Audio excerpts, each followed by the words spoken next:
Freedom's Ring explores the calls for freedom and liberation made by rights-seeking movements in the post-war period: civil rights, Black power, women's liberation,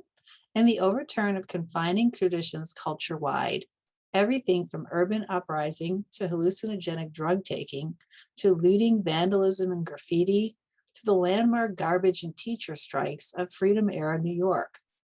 Just as important in that period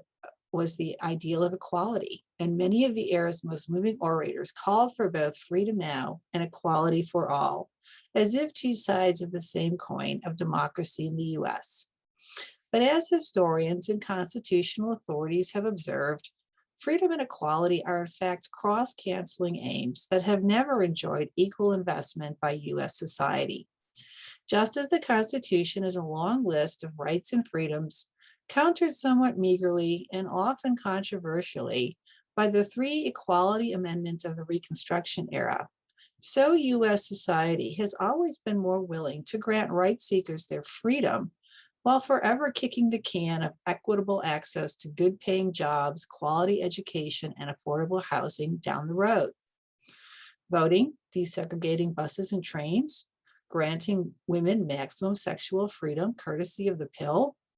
A thesis moment in this book is that ultimately freedom is free, costing officialdom little, if anything, to implement and maintain,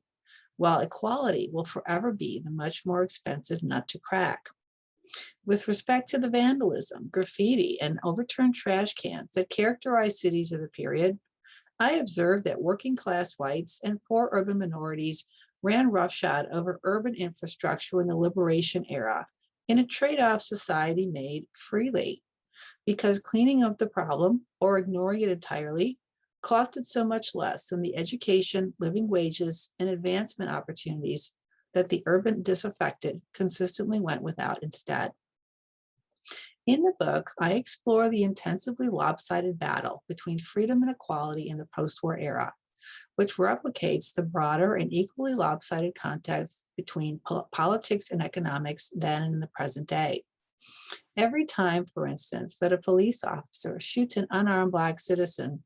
the nation is re-engulfed in a period of national mourning and a war of recrimination that, however urgent and necessary, postpones once again the address of vital economic problems. In the postscript to this project, focused on the present day, I question the universal preoccupation with the political divide, arguing that, for instance, the difference between an annual salary and an hourly wage is a much more meaningful source of conflict and crisis than is the media-saturated melodrama dividing red state from blue, Trump voter from anti-racist, and so on. All of us have become addicted to the anger, accusation, and name-calling that provides a sense of the battle well joined, but that helps not at all the huge numbers of underwage workers in rural, Rust Belt, and urban America alike.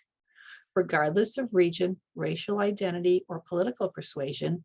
this passed over majority of US workers deal with similar burdens of poverty, addiction, declining towns and neighborhoods, and a general lack of hope. Freedom's Ring illuminates a period in US history when the contest between freedom and equality was meaningfully staged and decided, when freedom made its way into the rhetorical arsenal of the conservative movement, where it remains to this day, and when political triumph emerged as a low-cost substitute for and distraction from the economic equality that we have ignored to a crisis point here in early 21st century America.